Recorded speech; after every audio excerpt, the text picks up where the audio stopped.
The Devil'S Reactor by Dakota Storm, Bogan Thompson. A hand reached out of the bog. It was thick with ancient muck, and grasped for something to assist in pulling itself to safety. A gnarly tree root was soon discovered, and the hand feverishly gripped it. A man attached to the hand burst out from the bog, greedily sucking air into his lungs. The ancient bog had high levels of mercury and other chemicals. It was a miracle that the man had survived. The man was from the future, and he wasn't an ordinary man. He had a mission: stop the end of the world. Another man, many miles away, was walking down the street. It was a bright sunny day, and he'd just been to the shops to pick up some eggs and bacon and other things. His name is Leonard Triton, famous for his gift of reading the future and people's minds. A woman stops him and starts to chat.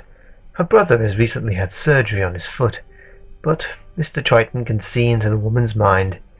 She's lonely, bored, and depressed, and desperate to talk with anyone. So the man just stands there and listens, making the occasional comment. This woman has been his neighbour for 20 years, and he knows everything about her, but she knows next to nothing about him. Triton wishes her well and goes indoors, puts his shopping into different cupboards and his fridge, and makes himself a cup of tea. Triton can't make up his mind. Does he want a custard cream, or does he want a chocolate digestive?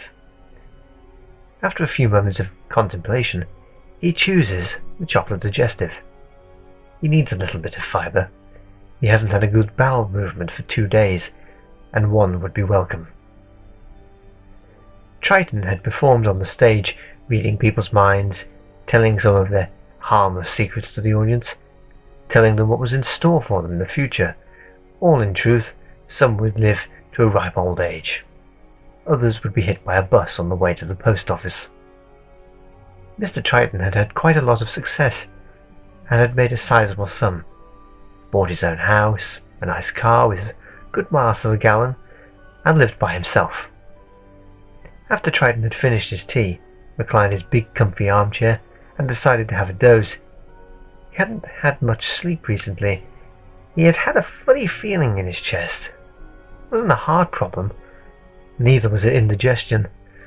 It was just a feeling.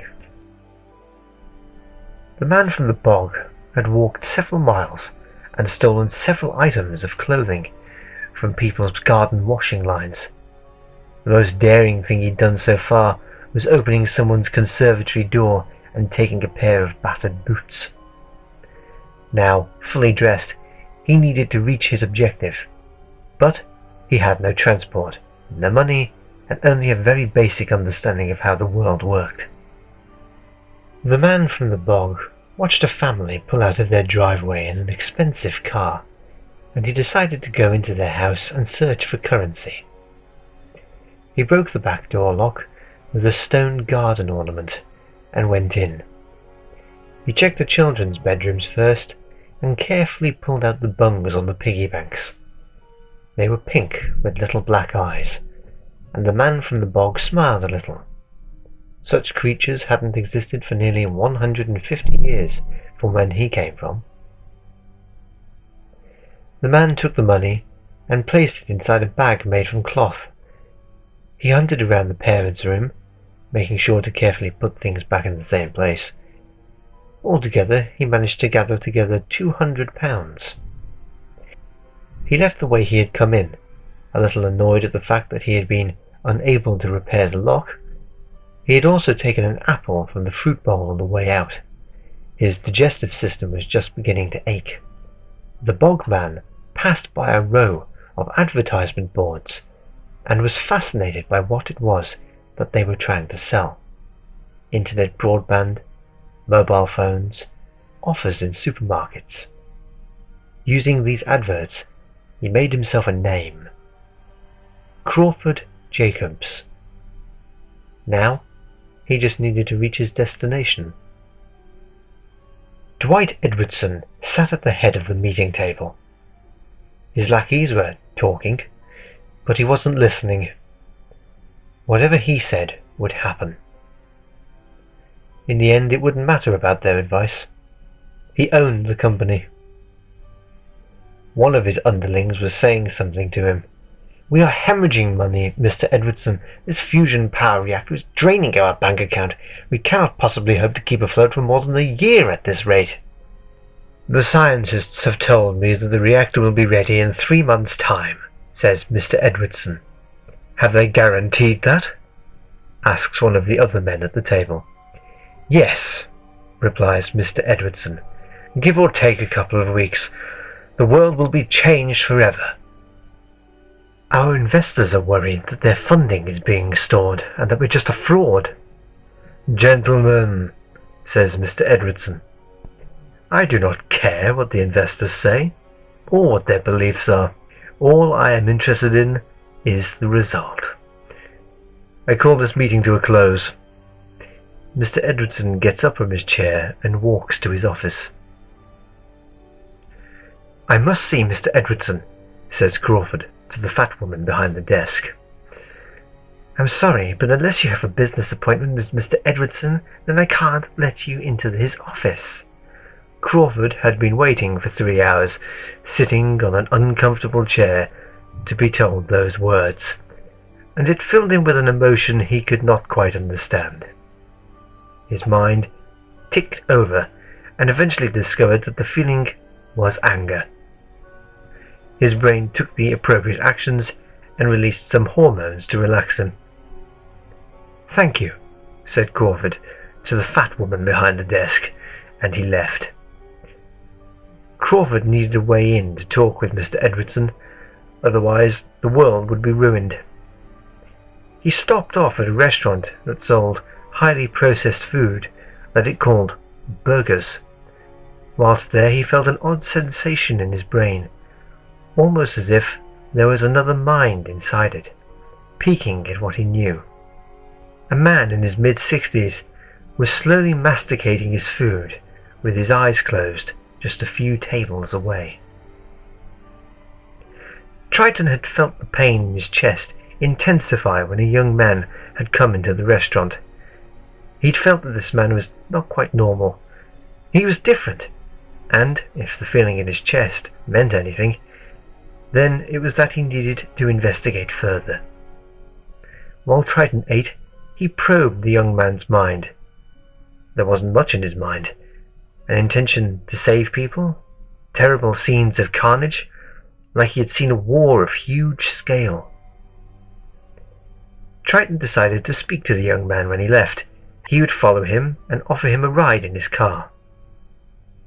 A few moments later, the young man put his used-up burger carton into the bin and strode out of the door. Triton waited 60 seconds and followed him. He watched the direction that the young man was taking and plotted the correct route to take before getting into his car. Crawford was walking along the grey, cracked pavement, pondering his options, when a car pulled up alongside him. "Excuse me," asked Triton.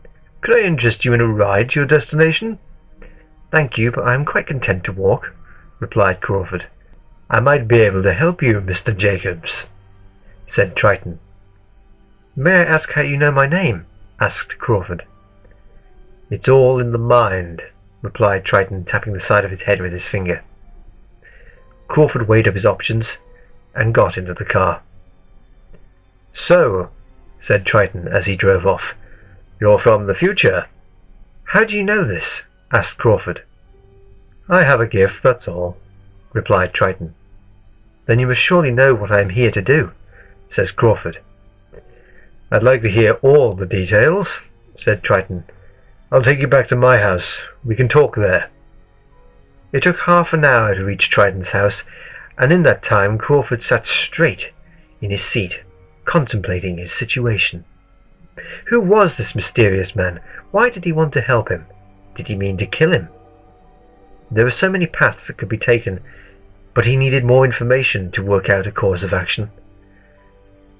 They reached Mr. Triton's house and swiftly made their way inside.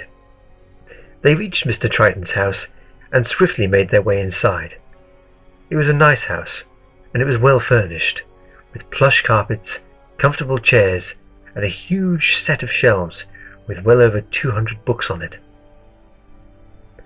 "Make yourself comfortable," said Triton. "I'll make us a cup of tea." A few minutes later, Triton brought in a tray with biscuits and hot, steaming cups of tea. "So," said Triton, "maybe you can give me a good explanation of why you are here and what you're here to do." "May I ask you a question?" asked Crawford. "Of course," replies Triton. "Why do you want to help me? And how did you know my name?" "I have a gift," replies Triton. "I can read people's minds and the future, though I don't use either of those abilities very much anymore. I had an odd sensation a few days ago, a tightening of the muscles in my chest, and today when you came into that restaurant, the pain from my chest increased. And that is why I probed your mind, and through that I know you have been sent to save the future." "I see," says Crawford. "I shall now explain my mission. I have been sent back from the year 2273.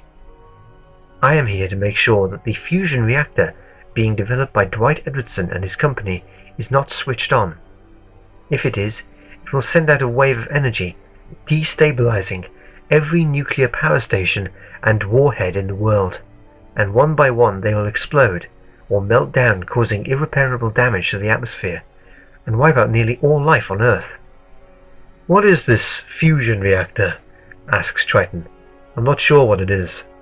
"The fusion reactor is an experimental energy source. Other countries are in development of the same technology. So far as of this time, China has been the most successful country. The one being funded by Mr. Edwardson is much larger than the other countries' versions. They are much, much smaller." "How do these fusion reactors work?" asks Triton, leaning back into his chair. "The fusion reactor generates electricity by using heat from nuclear fusion reactions. In the process, two lighter nuclei combine to form a heavier nucleus while releasing the energy. Mr. Edwardson's reactor goes wrong. A theory from my time proposes that there is a breach in the containment unit, and it causes a reaction that spreads out of control." "Okay," says Triton. "What is the result of the various nuclear meltdowns and explosions?" "The world is practically destroyed," explains Crawford. "The chaos caused by the multiple disasters causes huge underground volcanoes to erupt and block out the sun. The radiation is extremely high, the ozone layer is ripped to shreds, leaving very little of it intact. Tsunamis flood the continents, billions of lives are lost, the entire Asian continent sinks, and the wildlife is all dead, save for a few cockroaches, but even they have died." "There's something that you're not telling me," says Triton. "What is it? I can feel it. It's something bad." "After the first 10 years," Crawford continues, "the world is still suffering. Volcanoes are still erupting, the mantle of the earth is damaged, and only 2 million people scattered all over the world have survived. Some were in deep tunnels, a few were in bunkers, mostly government officials, and some scientists and doctors. It was after these 10 years passed that a team of soldiers was sent out to observe the carnage with the naked eye. They were sent out in specially constructed suits made from lead and other radiation-proof materials. The probability of them surviving the radiation was still very low, though, due to its intensity. When they reached the outside, they saw creatures.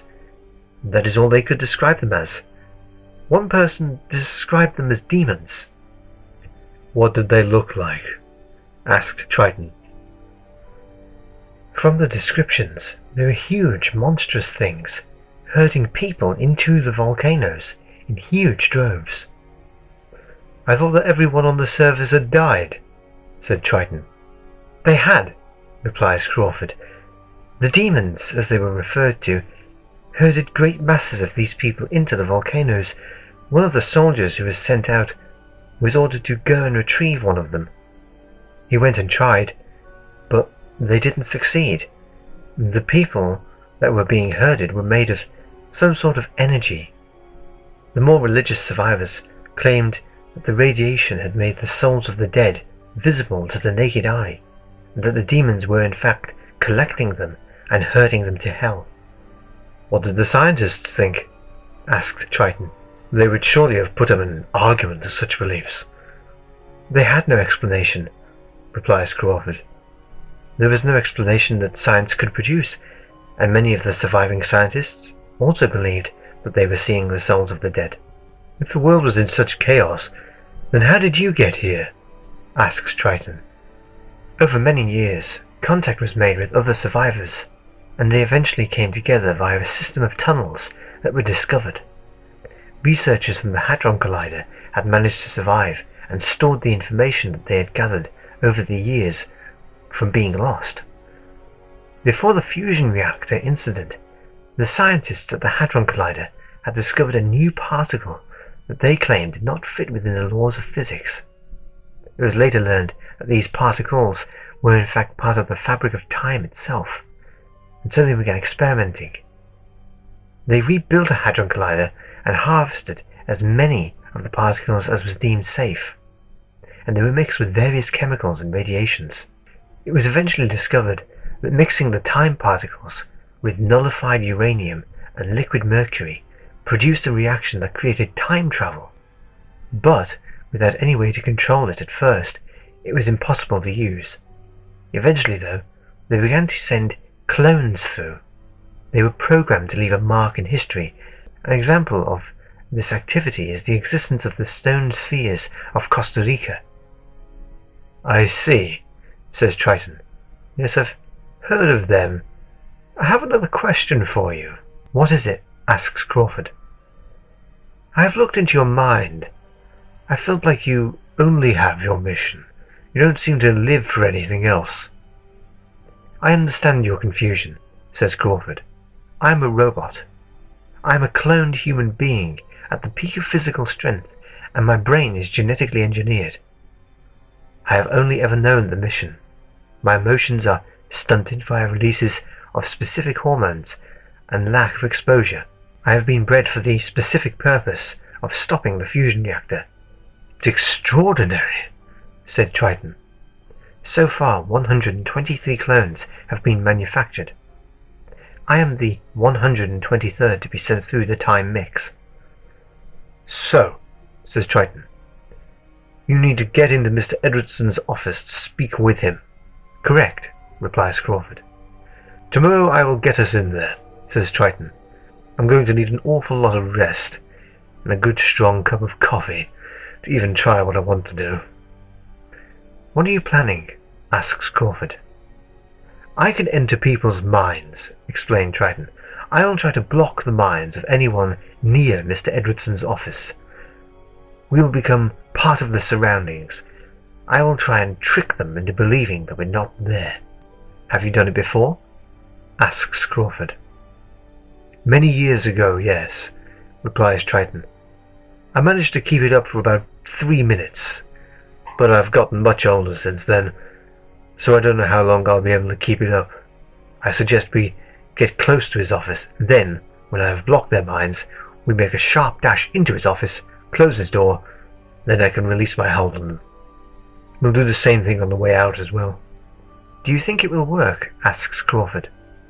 "I think so," said Triton. "Now then, you might be a clone, but you're still human, and I can tell that you haven't slept since you got to our time. So you can sleep in the spare room until tomorrow." "Sleep?" says Crawford confusedly. "What is sleep?" "It's when your body relaxes and your mind rests," explains Triton. "Sometimes you see things while you're asleep. These are called dreams. Perfectly harmless, but they are not real." Triton led the man from the future to a blue-walled room with a queen-sized bed and left him to go to sleep. "I wonder if I'll be able to block those people out tomorrow," thought Triton, brushing his teeth. I've seen into that man's mind, and everything he says seems to be true. I can only hope that we can rush in and out of that Mr. Edwardson's office. I'd hate to know what would happen if I failed. The next day came. It was bright, warm, and sunny. Dwight Edwardson's building glistened in the sunlight. "Okay, here's the plan," Triton said to Crawford. "We will get to the floor that holds Edwardson's office. Then I will block us from view." "Are you sure that you are able to perform this task?" asked Crawford. "I have been programmed to use strategy to gain access." "Trust me," said Triton. The man from the future opened the door to Edwardson's building, and they swiftly made their way to the stairs. "Would it not be faster to use the lift?" asked Crawford. "It would attract too much attention," Triton replied. The two men make their way down a long, grey corridor to the doors of a huge waiting room. "How many people are there?" Triton asked Crawford, who was looking through one of the door windows. "4," he replied.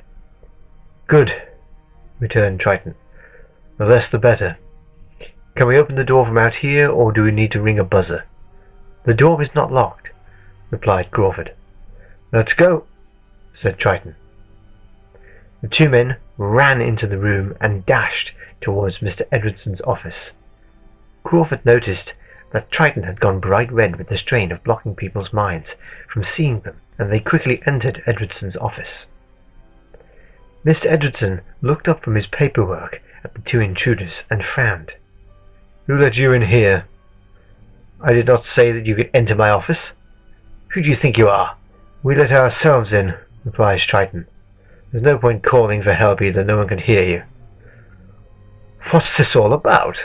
demanded Edwardson. "Your fusion reactor is a danger," began Crawford.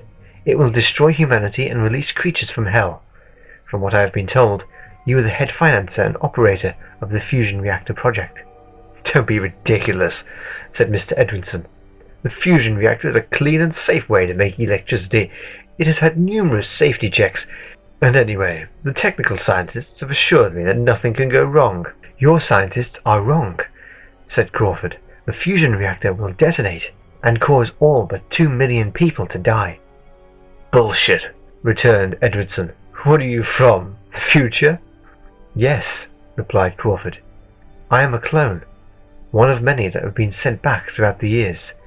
The others were to mark the events in history so that I could be accurately sent to stop your machine." "You're balmy," exclaimed Edwardson. "Perhaps I can help to convince you," says Triton. All of a sudden, Dwight Edwardson's mind is filled with apocalyptic visions of the future. He sees the terrifying demons, the herds of souls being led to the open volcanoes, sees the despair created by his machine. Triton suddenly disconnects, stunned. He has seen into Mr. Edwardson's mind, seen its twisted, grotesque heart. "He wants it to happen," said Triton, stumbling backwards. "What do you mean?" asked Crawford. "I hate mind readers," said Edwardson, a cruel, thin-lipped smile splitting his face. "I am here to end this world, and neither you or your future friend will stop me." With a flick of his fingers, the two men were slammed against the wall. "I have spent centuries trying to do this," explained Edwardson. "I've used cults, caused wars, and there's always something that goes wrong. I detest you humans, but you have your uses. Your technology, for instance, will propel you to hell." Edwardson, using a force invisible to the naked eye, draws Crawford towards him. "I did not expect to have a man from the future try and stop me. I am impressed, but that is where my interest fades. As for your mind-reading friend, I'm glad to see that some humans have gained powers, or perhaps, as I should say, rediscovered them." "Who are you?" Triton asked from the wall. "I am your inevitable fate," replied Edwardson. "You have amused me. Now go." The two men are thrown out of the office and land on the floor in the middle of the waiting room. The two men jump to their feet and rush out of the doors and down the stairs. and carry on running until they are far away from Edwardson's building. "What do we do?" asked Crawford, catching his breath. "I was not equipped with the skills to fight supernatural beings." "There is something we can do," replies Triton. "There is a man. He lives a solitary life, but I know him. If we can get to him in time, then we have a chance." "Where does he live?" asks Crawford. "I may know him from the information that was loaded into my brain." "Bonus on Windermere," says Triton. "I do not know of any people with any connections to the supernatural in the area." "We'll drive there now," says Triton. "How do you know this man?" asks Crawford. "He helped me gain control of my gifts," explains Triton. "I was unable as a young man to control my mind from receiving brainwaves from other people. He gave me the ability to do that." "He must be very kind and intelligent," says Crawford. "He is," says Triton. "What is his name?" asked Crawford. "Sycamore," replies Triton. "Patrick Sycamore." "Hi," said the older woman. "Can I speak to you about the watchtower?" "I'm sorry, I'm a Catholic," said the older man. The man shut the door, went back to his old armchair, followed by his faithful friend, Max. The phone began to ring, and the older man picked up the receiver. "Sycamore here," says the man. "No, I'm not interested in your insurance. Goodbye." Sycamore put down the phone receiver and relaxed. "I hate cold callers," he thought to himself. Sycamore's body tensed as Max barked loudly at the living room door. The older man picked up a heavy oak crucifix and stood up. All of a sudden, the door shattered into splinters and a huge red-skinned monster charged through. It stood 7 feet tall, and its leathery wings were folded on its back. Saliva oozed from its mouth, and its black claws shone in the lamplight. Max leapt and clamped his jaws around one of the demon's wings, ruining it. The demon charged Sycamore, and together they crashed through the wall to the outside.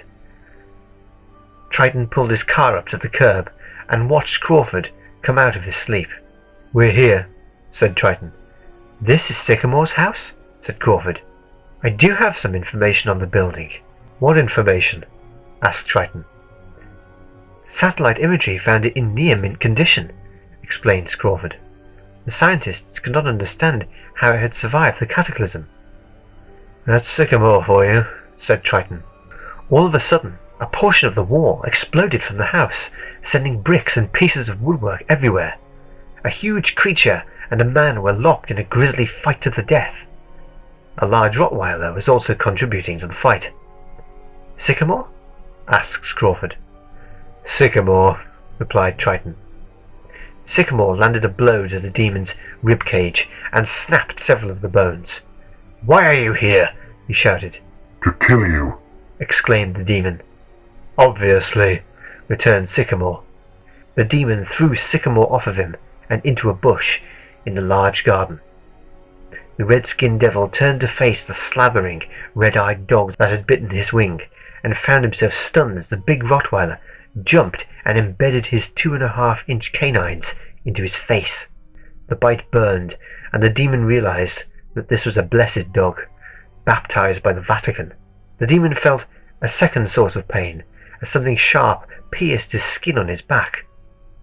Sycamore had picked up his pitchfork that had been lying next to one of his flower beds, and charged the demon while he was distracted. The iron points on the pitchfork sizzled the demon's flesh, inside and out. "Who sent you?" Sycamore asked. Max let go of the demon's face and started biting chunks off of its legs. "I will not say," the demon yelled, spreading his damaged wings and beginning to flap them hard. The demon took off, with Max holding onto his leg and Sycamore around his waist. "This is going to be ugly," Sycamore commented to himself as they gained altitude. Sycamore touched the crucifix to the demon's skin and heard it burn and sizzle. The demon screeched in pain, and they began to descend into a lilander bush. The demon, too exhausted by the fight, lay in the bush twitching. Sycamore stood over the monster and looked into its eyes. "What do you want?" he asked the demon. I refuse to answer, replied the demon. Sycamore bent down and pushed the crucifix into the demon's chest until it burned through to the beast's heart. The demon screamed and began to blacken as it burned from within. Once the demon was dead, Sycamore pulled his hand out of the shriveled corpse and sat down on the grass, scratching Max's ears. Two men came over the lawn at high speed. Sycamore recognized one of them. His name was Leonard Triton. The other one, though, he did not. "Who's your friend?" Sycamore asked as they came to a stop. Triton relayed some of the information to his friend using his mind, and Sycamore stood up. "Well," he said, "that's a first." "We need your help," says Crawford. "Come indoors," says Sycamore. "We can talk about it over a cup of tea." After the tea had been brewed, and a contractor for Sycamore's wall had been called, the three men sat down and talked. "Dwight Edwardson is a multi-billionaire," explained Crawford, "and wants to be the first to create usable fusion energy technology. His reactor goes wrong and wipes out most of humanity. I am a clone sent from the future to stop this event from happening. But unfortunately, Edwardson is more than he seems. He appears to be a demon," says Triton. "What evidence do you have for this?" asks Sycamore. Triton frowns with concentration, and Sycamore sees what happened from his perspective. "I see," says Sycamore, stroking Max's head. "I will have to meet this man personally to evaluate the situation. I need to know what it is that I'm dealing with." "And meet me you shall," says a voice from the living room door. "Edwardson!" gasps Crawford. The evil man stepped through the remains of the living room door and surveyed the men, his enemies. "How did you find me?" asks Sycamore. "Oh, please," says Edwardson. "I know where all of you live. Well, except for the man from the future. He's from a test tube." "What do you want?" asks Sycamore. "Destroying the world to reap all of its souls seems a little out of character for a demon." "I am not a demon," replies Edwardson. "Who the hell are you?" demands Triton. "I am Beelzebub, Mephistopheles, Iblis, Lucifer, and many more names," replies Edwardson. "Satan?" says Triton in disbelief. "I thought you were trapped in hell," says Sycamore. "I trapped you there, if I remember correctly. I killed the host that you resided within and cursed you to burn." "Oh, please," says Edwardson. "I'm the Lord of Hell. I built it. I make the rules." "You don't make rules," says Sycamore. "You are the Lord of Lies." "You trapped one of my underlings," says Satan. "But don't worry, he sent you his love." "You have put yourself into a highly exposed position," says Sycamore. "I could fight you here and now." "Very funny," says Satan. "You know that I am not here in the flesh." "Just checking," says Sycamore. "That reactor is being built, and this world will become mine," says Edwardson. Edwardson begins to shimmer, and he disappears into thin air. "That was the devil?" says Triton. "Yes, it was," says Sycamore. "How do we kill him?" asks Crawford. "Kill him?" chuckles Sycamore. "He can't be killed. Only contained, trapped, banished, and severely injured." "What do we do?" asks Triton. "Crawford, do you know where the reactor is?" asks Sycamore. "Yes," replies the man from the future. "Why?" "We need to get there now," says Sycamore. "Help me get some equipment. We've got to stop him before we can't." "What do you mean, before we can't?" asks Triton. "I've never seen him this powerful," explains Sycamore. "I think he's been feeding off of the energy from the reactor. He's dangerous, and he's going to stop at nothing to stop us. He's not playing a game. He's not doing this for fun. He has an ambition, a plan." "What is it?" asks Crawford. "Do you know?" If he collects and absorbs enough souls, says Sycamore, then he'll be able to rip open the gates of heaven and fight God. Would he win? Asks Crawford. Of course not, replies Sycamore. God created him, of course he can't win. God would need only wish him out of existence and he would disappear. Does Satan not realize that?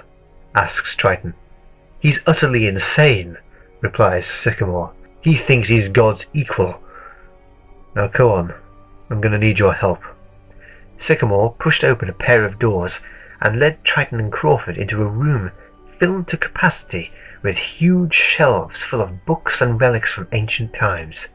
What is all of this? Asked Crawford. In my line of work, replied Sycamore, I've picked up a great many dangerous objects that would spell disaster for the world if they were in the wrong hands. Such as? Asked Crawford. Well, says Sycamore, stopping and pointing up at a shelf upon which rested a stone head. That stone head is from a statue in a town where I had to deal with a rather unsavoury wizard. There's enough magic in that to destroy half of Britain. Why don't you destroy it? Asks Triton. You're joking, replies Sycamore. If I put that in a crusher, or I took a hammer to it, the dark forces within would disperse out of it and feed a demon or malicious spirit. How do you stop the dust from gathering in this place? Asks Crawford. Everything here is completely free of it. I have help from a lady I saved, says Sycamore. Oh, returns Crawford. Where is she?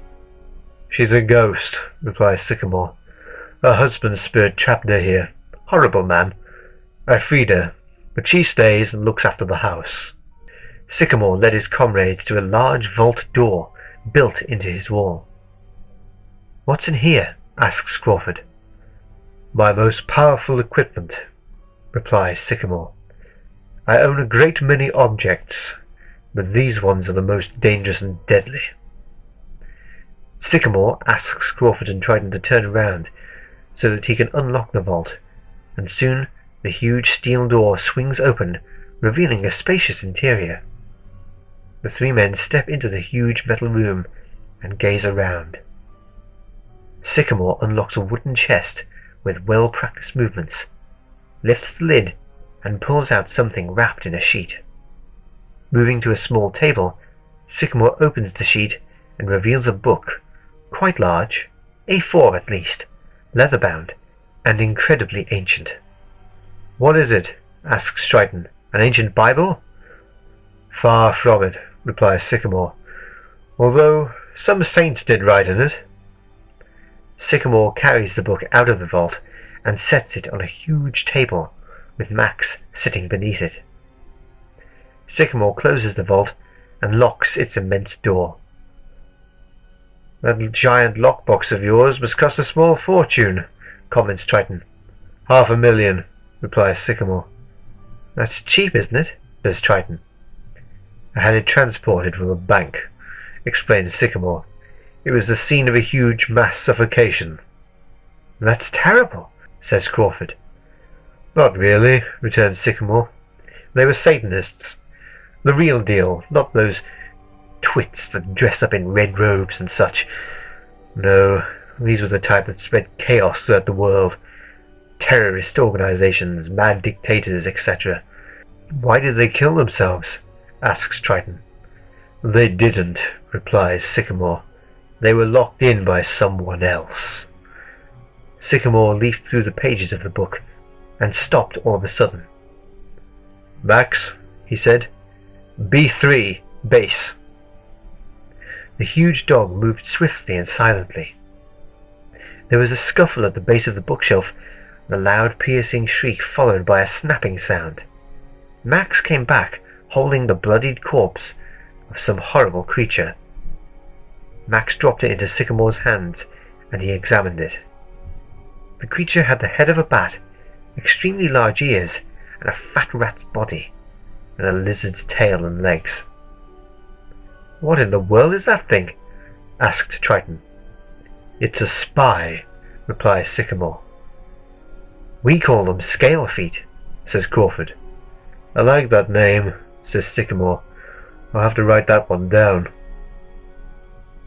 Sycamore dropped the creature's body to the floor and wiped his hands on a rag on the table. Satan is getting cocky, states Sycamore. What is this book, anyway? Asks Crawford. This is the Codex, replies Sycamore. It contains thousands of years' worth of knowledge. What is it that you're looking for in it? Asks Triton. The Burning Prophecy. Ah, here it is. What does it say? Asks Crawford. Bear in mind that this was written quite a while ago, says Sycamore. It says, on the dawning of the 13th, when the sun peeks over the horizon, a great sea of flame shall scorch the earth and destroy the lives of the many. A sparse amount of people will be left to watch in horror as the great demons and the lesser demons pour forth and ingest the soul of humanity. That's right, says Crawford. Does it say how to stop it? Asks Triton. Let's see, replies Sycamore.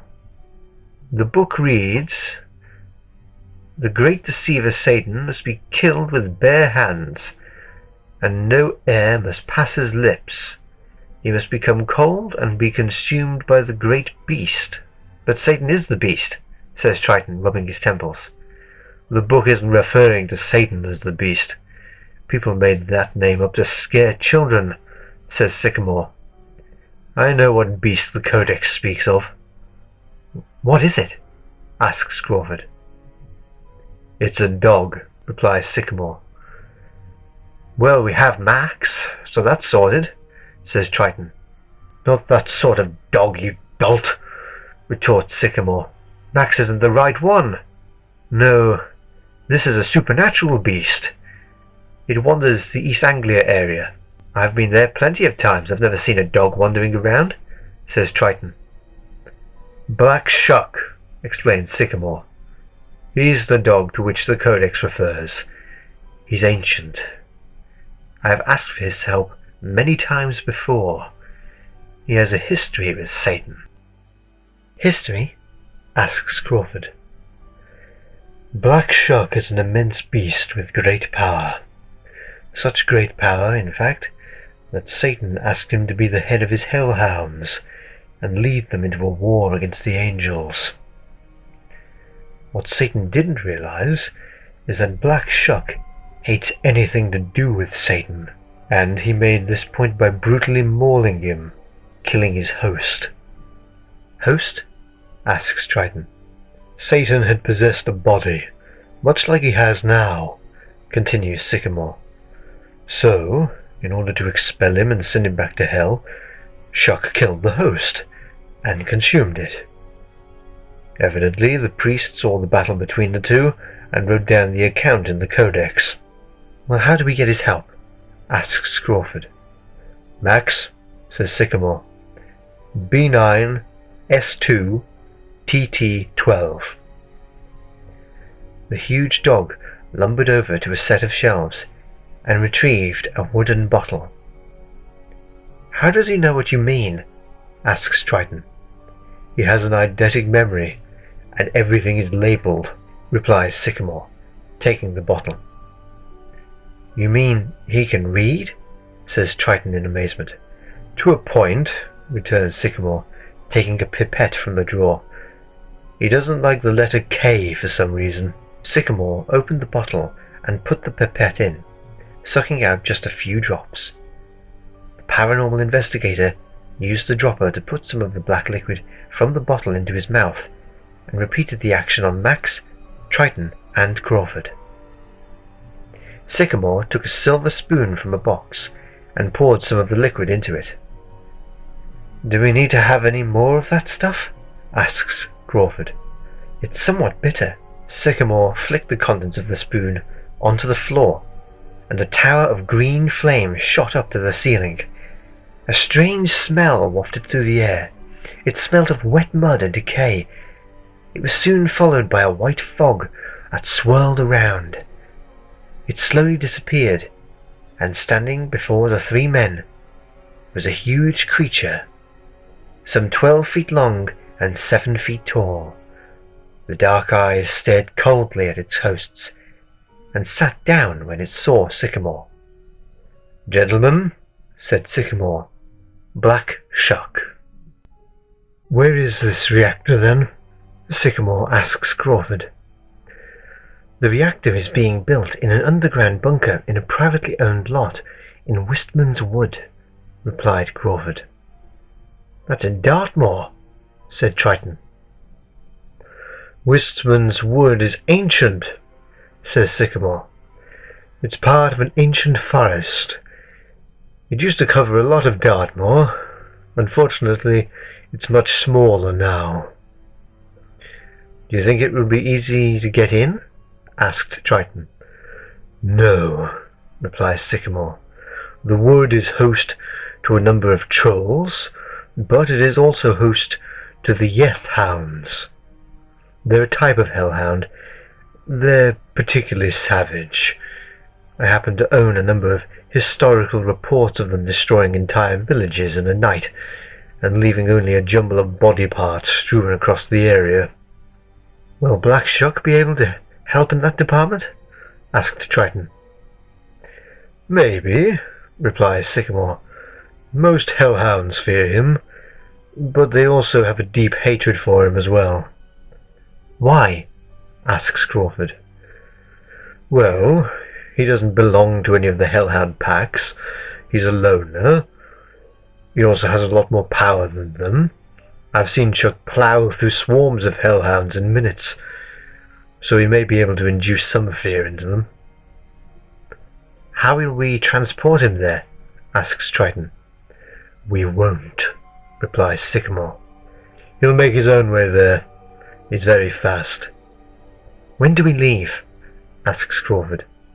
"As soon as I've packed a few things," replies Sycamore. "Go and wait in the living room. I'll be with you presently." Crawford and Triton made their way to the living room and sat down in the comfy seats. "What will happen to you when this is over?" Triton asked Crawford. "With any luck, I will disappear without a trace," replies Crawford. "If we are successful, then there will have been no need to have sent me back in time, and all should be well." "I see," says Triton. Sycamore entered the room in an overcoat with extra-large pockets. "I have instructed Black Shuck to meet us in Devon near the woods. Who's going to sit with Max while I drive?" "Couldn't we just take both our cars?" asks Triton. "I have no doubt that Satan will have spies all over the country. If they see 2 cars following each other, they'll identify us." "Let's go then," says Triton. The group got into Sycamore's Citroen Safari and started off. Triton sat in the back seat with Max, while Crawford sat in the front passenger seat with Sycamore. It took several hours to reach Devon, and they stopped several times at service stations to stretch their legs and relieve themselves using the facilities. The group stared into the dark abyss of Wistman's Wood, and the trees' twisted branches looked less than inviting. "Where's Black Shuck?" asked Crawford. "He's prowling around here somewhere. He'll help when he's needed," replies Sycamore. "What's that?" asked Triton, pointing out of the window. A large hand crawled out of the woods, larger than any normal man's. It was grey and covered in black veins. "Everyone, out of the car!" yelled Sycamore. Seconds after the group got out of the car, the hand increased speed and went beneath the vehicle. "What's happening?" asked Crawford. "Is it cutting the fuel line?" There was a deep, rumbling sound, and an intense vibration from beneath the ground. "The hand is uniting with the body," said Sycamore. "The body of what?" asked Triton. The Citroen Safari was lifted into the air by a huge plume of earth and stone, followed by an angry growl. "That's a minor troll," said Sycamore. "We need to get away now into the woods." "How's that going to help?" asked Triton. "Stop arguing and run," said Sycamore, setting off. The 3 men and the large Rottweiler bolted into the woods, and entered the maze of trees and shrubs. Sycamore heard the growl first. Black Shuck was using the group as bait. No doubt he had a plan that could only be made with pure animal instinct. The minor troll burst out of the ground in front of the group, armed with immense claws and incredible strength. "Stay perfectly still," said Sycamore. A flash of black came out of the trees, and the minor troll was sent flying as Black Shuck ploughed into it. The troll, dazed by the sudden attack, was too slow to stop the huge jaws of the massive canine locking onto its throat and ripping out the jugular vein. The troll dropped to the floor and was still. "That was so fast," said Triton. "The troll will turn into chalk soon," said Sycamore. "We need to get moving and find the base." Mr. Edwardson, possessed by the devil, stared angrily at the crystal ball on his desk. The troll that he had invested so much dark energy into had failed, killed by the beast that he hated so much. Sycamore always seemed to find a way to destroy his best laid plans. Satan closed his eyes and concentrated hard. He sent out a pulse of black energy throughout the woods. He had to stop Sycamore if his final goal was to be accomplished. All through the woods, creatures woke from their deep slumber and began to move in on Sycamore and his comrades. "Tear them apart," said Mr. Edwardson. "Did you hear that?" Sycamore asked. "What?" Crawford asked. "Groaning," replied Sycamore.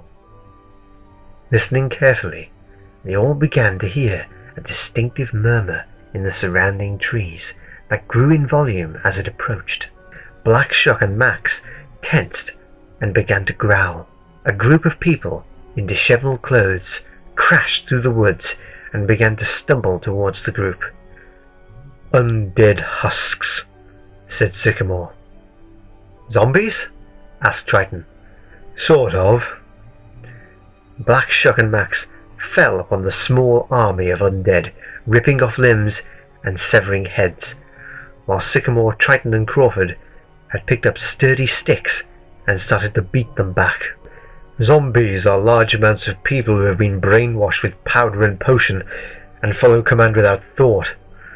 The undead, on the other hand, are much worse. You can set them on fire, stab them in the chest, or push them off of a cliff. They can't die." "Because they're already dead?" said Crawford. "Exactly," replied Sycamore. The horde of the undead was soon completely destroyed, and the group began to walk again. "They didn't seem to be very dangerous," said Triton. "They are when they attack in vast groups. They wear you down and eat away at your strength. They are a true pest," replied Sycamore. Black Shuck began to growl loudly. A huge pack of massive dogs had gathered in front of the group. Some were as big as Black Shuck, some were even bigger. "Yeth hounds," said Sycamore. "What do we do?" asks Crawford. "We wait and see if their fear of Black Shuck outweighs their hatred for him," replies Sycamore. "That's all we can do." "Do you see that?" says Triton, pointing at the ground, where a large metal door was built into concrete. "Crawford, open the hatch, go down, and I'll pass you Max. Triton, you'll go down next. I'll stay and get Black Shuck to follow us down." While the three men enacted their plan, an immense hellhound faced up to Black Shuck. When the hellhound got close enough to Black Shuck's face, the ancient beast bared its teeth and snapped its jaws onto the hellhound's snout, tearing at the soft flesh. The hellhound whimpered as Black Shuck splintered the bone in its snout. Black Shuck released his grip and watched the hellhound and the rest of the pack put their tails between their legs and run back into the woods. "Shuck," said Sycamore, "follow us." Sycamore climbed down into the hatchway and met up with his comrades. "How's Black Shuck going to get down here?" asked Triton. "He's behind you now," replied Sycamore. Loud, deep panting came from behind Triton. "Let's go," said Crawford. "I know where we need to go." "Lead the way," returned Sycamore. Mr. Edwardson let out a howl of frustration as he flung the crystal ball against the wall. The Yeth hounds had failed. A man in a white lab coat came into the office and began to speak. "Our tests are complete. I've gone over the calculations myself 3 times and sent them through the computer as well. The reactor is ready." "Excellent," said Mr. Edwardson. "That is the best news that I've had all day." "What happened to that crystal ball you had on the desk?" asked the scientist. "I threw it against the wall," said Mr. Edwardson. "I got angry at something. Now then, let's switch on the reactor." "Are the company representatives here?" asked the scientist. "Mo, I don't want to be rude," said Mr. Edwardson, "but please shut up." The scientist led Mr. Edwardson to the main control room and sat down. "Everything can be controlled from this room," explained the scientist. "This one control panel can increase and decrease power output, switch it off and on, and all the other necessities." "Thank you, Mo," said Mr. Edwardson. "You have outlived your usefulness." Edwardson snapped the scientist's neck between his thumb and forefinger. Satan leaned over the dead scientist's body and pressed the activation button, and the reactor began to combine elements and create energy. The devil turned the power dial up to maximum and smiled. I love technology. Crawford led his comrades to an immense room filled with thousands of cables and pipes leading to a huge metal pod. "Is that the reactor?" Sycamore asked. "Yes," replied Crawford. "I need to get to the control room and shut it down. It has been switched on." "No wonder it's warm," remarked Triton, pulling at his collar. "Actually," said a voice from the shadow of the reactor heat is kept within it. I have simply raised the temperature on the thermostat." Mr. Edwardson stepped out of the shadows and crossed his arms. "Satan," said Sycamore. "Actually, no," replied Mr. Edwardson. "You are actually speaking to his host, me." "He says actually a lot, doesn't he?" commented Triton. "Silence," said Mr. Edwardson. "Me and the devil made a deal many years ago. I would help him if he helped me. I told him that I wanted to be the ultimate power on Earth, but my company needed both money and resources. He told me that he had a similar problem. So I said, if he wanted to use my body to live in, then he could. But in order to keep my soul and get what I wanted, he wanted me to end the world. Well, that's about to happen." "This is madness," says Sycamore. "Do you really think that Satan, the greatest liar in all of creation, is going to give you what you want?" "A deal's a deal," said Mr. Edwardson. "I believe he wants to speak with you." Thank you, Mr. Edwardson, said a deeper voice. "Mr. Sycamore, you and your friends will not stop me from achieving my goal." Mr. Edwardson's body began to shake and convulse violently. The seams on his suit split, and dark, almost burned-looking skin burst through. A great pair of bat wings erupted from the businessman's back, and his feet contorted, destroying his 1,000-pound shoes and turning into gigantic hoofs. And the face became lipless, noseless, and earless, the forehead growing a huge pair of ribbed horns. "Shit," said Sycamore.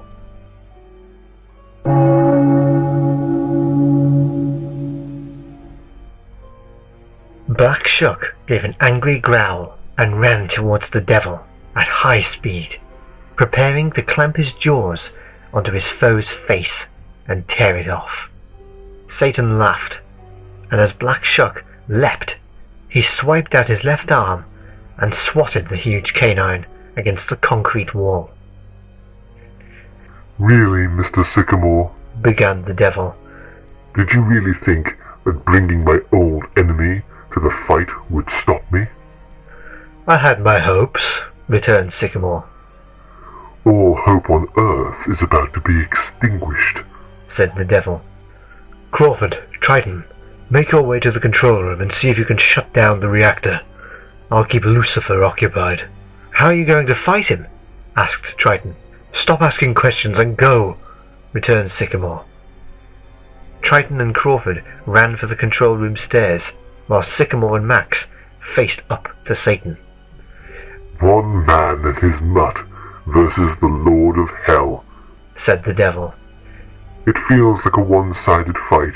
"Funny, I feel the same way," replied Sycamore, pulling out a bottle of holy water from one pocket and a steel crucifix from the other.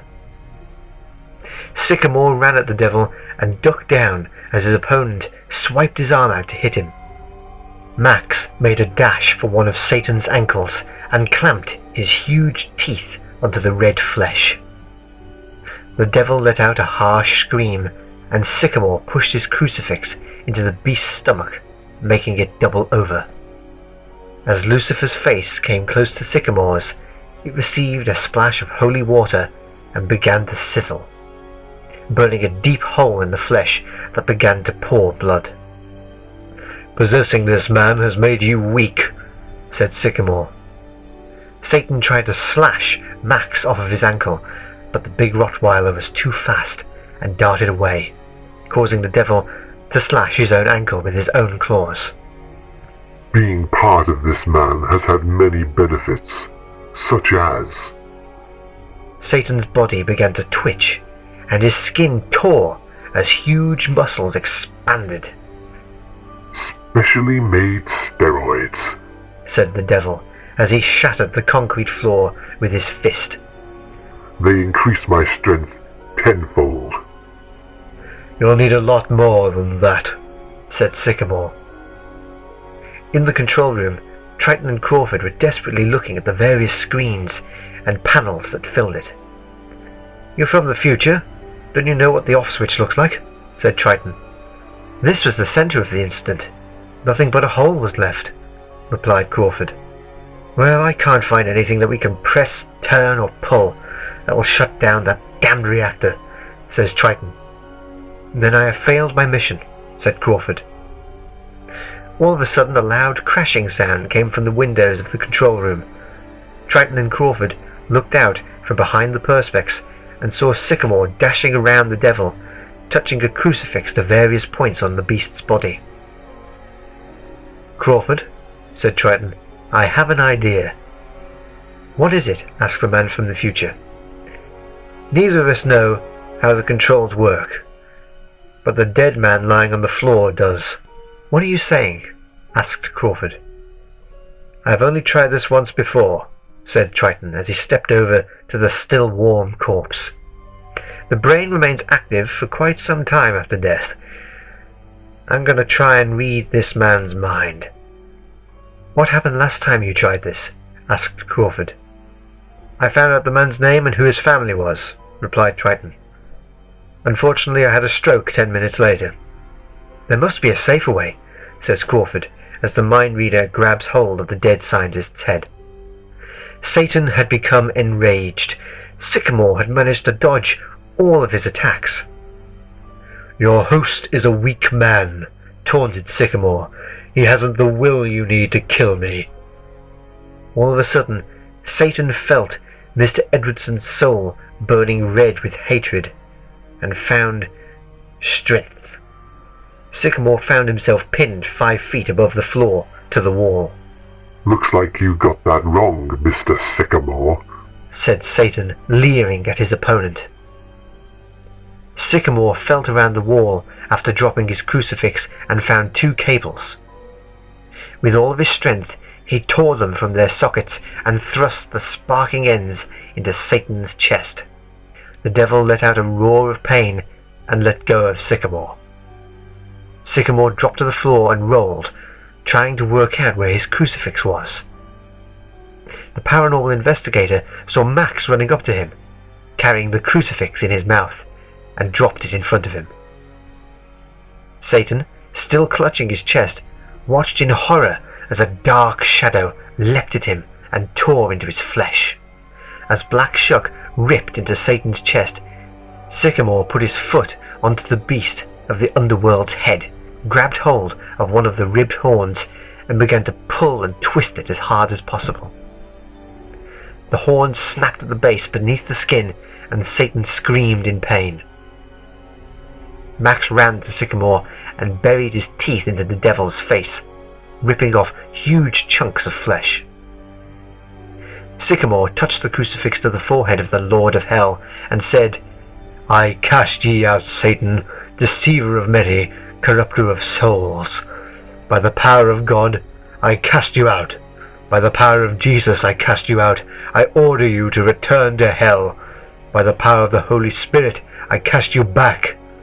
Go back, back to the fiery hell where you belong." Satan's body began to glow orange and red, fire erupted from his wounds, and all around him a huge pentagram appeared. Sycamore, Max, and Black Shuck watched in awe as Mr. Edwardson was separated from Satan. Satan's spirit scowled at Sycamore and went to claw at his face, but found himself being dragged down into the center of the pentagram, back to hell. No! He screamed as he felt the fire of the underworld touch him. In a flash of light, he disappeared, and the pentagram ceased to exist. Sycamore wiped his brow and patted Max's head before he ran up to the control room. Triton was still holding onto the dead scientist's head, searching through his memories. "What's going on?" asked Sycamore. "Triton is attempting to read the mind of this dead scientist," explained Crawford. "My God," says Sycamore. "The last time he did that, he had a stroke. He can't feel half of his body. It stopped the nerves from working." A loud klaxon began to sound, and red lights began to flash. "The reactor's about to go to critical mass," said Crawford. "We have about 30 seconds." Triton's face contorted with the strain of reading the mind of the dead man, the scientist's brain shutting down as he did so. Then, all of a sudden, Triton let go of the man's head and yelled out, "Orange button, red middle." Triton collapsed to the floor, shaking. Sycamore watched as Crawford swiftly scoured the panels before he said, "Found it." As the man from the future pushed the button down, the klaxon stopped. The red lights turned blue, and the loud hum of the fusion reactor began to dim down. As Crawford had pressed the button, he had disappeared. "Sycamore?" said Triton, staring up at his friend's face. "Yes, Triton," replied Sycamore.